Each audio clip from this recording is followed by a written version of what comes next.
Every day, people send me photos of the probiotics they're taking and the labels of microbe-packed kimchi they're eating. They text me with links before they place an order and with recommendations from their dietitians. I hear dozens of well-meaning questions and misconceptions about probiotics before I even arrive to the office.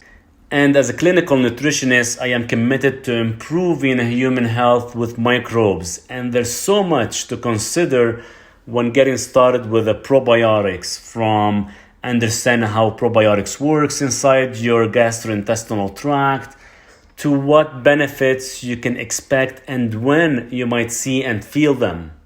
So I am here to clarify a few questions and debunk some common myth around what probiotics are, what they do, and why you may want to give postbiotics a try instead.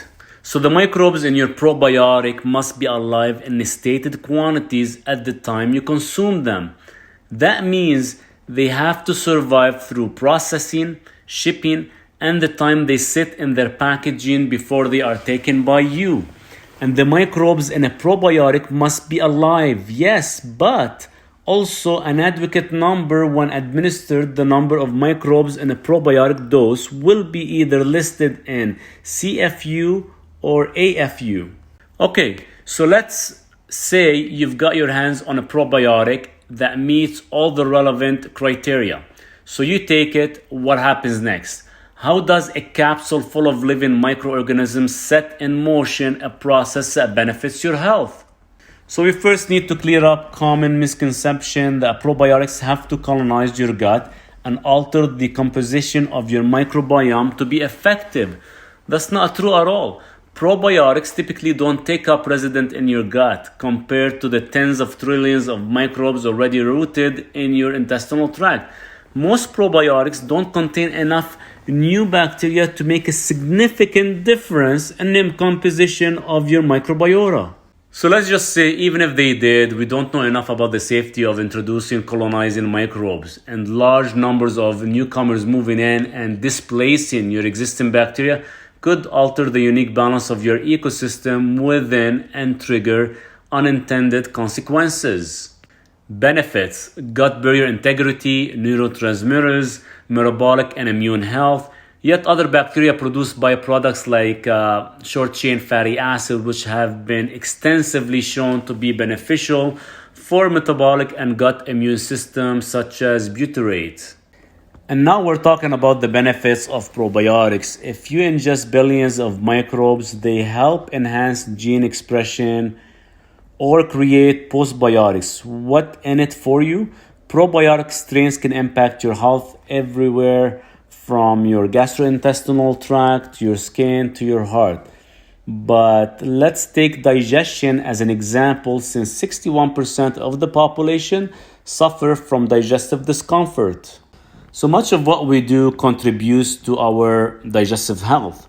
What and when we eat, our hydration, how much soluble and insoluble fiber we get, our response to stress and anxiety, the quality and duration of our sleep, how much exercise we get, and our indulgence in choices like caffeine and junk. Many other issues of modern life can disrupt your gut microbiome, for example, antibiotics and over-the-counter drugs like aspirin and ibuprofen. And these bacteria perform a critical function like production of postbiotics I mentioned, particular butyrate, that support wave-like muscle contraction in the intestines in order to facilitate bowel movements. So choosing a probiotic or going directly to postbiotics, sometimes it's simple to decide on a probiotic by picking the highest CFU count, right? Well, if you choose probiotics, just keep in mind survivability and viability. The stomach is an inhospitable place. You have hydrochloric acid, potassium chloride, sodium chloride, mucus too.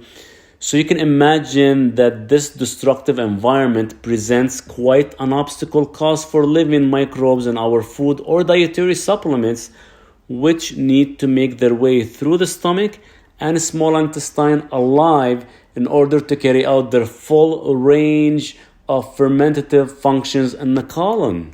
So the reality is less than 10% will survive, but they do make it through. The ideal time you want to take your probiotic on an empty stomach and at least 15 to 45 minutes before a meal or 2 to 3 hours after eating. So I believe postbiotics are the future of probiotics to improve your gut health, as where it all starts. And if you haven't heard of this term yet, you're most definitely not alone. Postbiotics are what's created when good bacteria feed on prebiotic fibers.